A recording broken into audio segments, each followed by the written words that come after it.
Yooyyaa babaaruuf fayyaa nageenyi heessan badhaadha jecha arri ammajjii torbaa barkum lamaaf diddam sadiit oduu henguyya saafaaf qabanneessanii dhiyaannisanitti angalma Oromoo ani biltsiginnaa diddam shan aanoo godilletti shaggar gargaraa heesaa waraan bilisummaa Oromoot arkennachuun beekam jaalaqaafan fayyeeraa dabalat qaba. Diigamiinsa sirnichaa keessatti sababa haleellaa gootichi waraana bilisummaa Oromoo irratti taasisaa jiruu fi jibbiinsa akkasumas waliigaltee dhabuu mudachaa jirutti kan abdii kutatan waraanni biltsiginnaa Oromiyaa bakkoota cufatti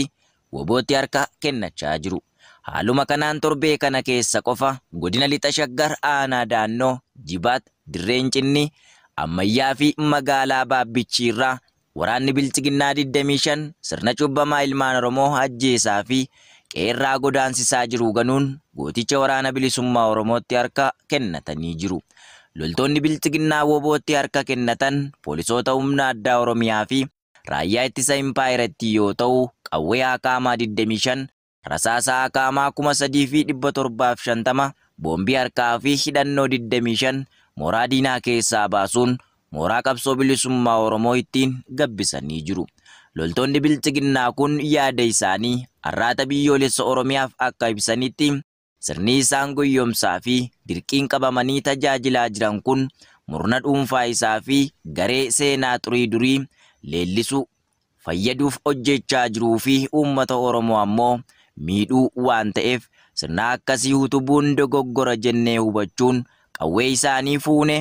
isaanitti deebisnee dhukaasuuf sirnicha gannee baane jechuun ibsaniiru. Xumurarrattis ilmaan Oromoo miseensa waraana murna biltsiginnaa ta'uun diina tajaajilaa jiraniin murna ilmaan Oromoo lafarraa haxaa jiru kana ganuun saba isaanii roorrifamaa jiruuf akka birmatan dhaammatanii jiru. Godina Arsibaa aanaa sirkaa heessa kaabinooti biltsiginnaa maqaa waraan bilisummaa Oromootiin uumman nagaa mana dabaatii funaanuun maallaqa harkaa guuraa jiraachuun dhagaam. Jaalawwii Muhammad waan qindeeffat qaba. Godina Arsibaa aanaa sirkaa keessatti kaabinoonni biltsiginnaa bara darbe irraa eegalee hanga har'aatti sabboontota ilmaan Oromoo dhibbootaan lakkaa'aman maqaa waraana bilisummaa Oromoo waliin hidhata qabdu nyaata geessituuf akkasuma karaa itti agarsiiftu jedhuun mana hidhaatti guuruun erga dararaniin booda mana hidhaa irraa gadi dhiisuuf maallaqa irraa saamaa jiraachuun barameera.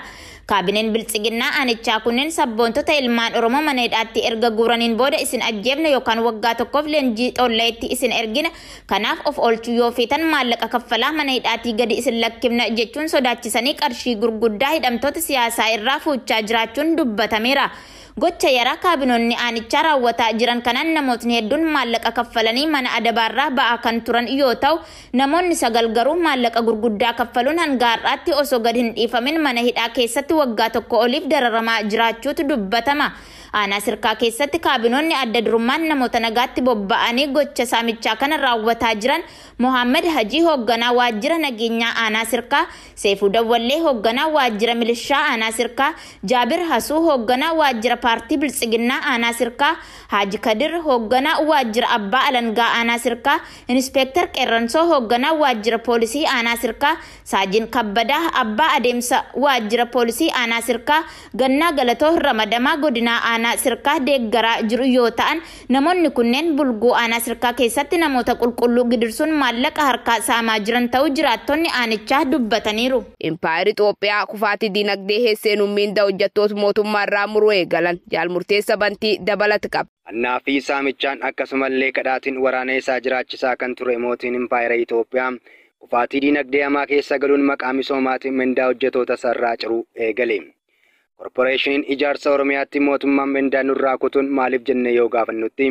misoomaaf jete jechuun kan himaniif hojjettoota korporeeshinichaaf gochi mootummaa hojjettoota mootummaa mirga isaanii sarbuu kun hanga yoomitti jechuun yaaddoo qaban kaasaniiru. Akka hojjettoonni kunneen jedhanitti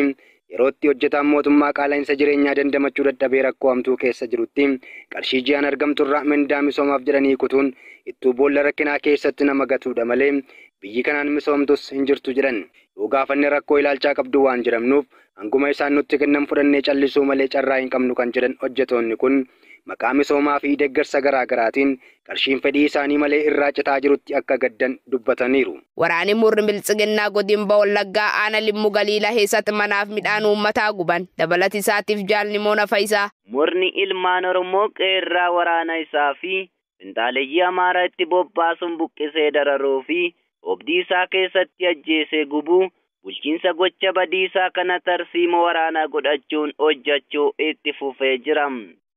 Baa Wallaggaa aanaa Limmuu Galiilaa ganda gabaa Laaftoo keessatti dheengaddaa Amajjii 2023 waraanni Biltsiginaa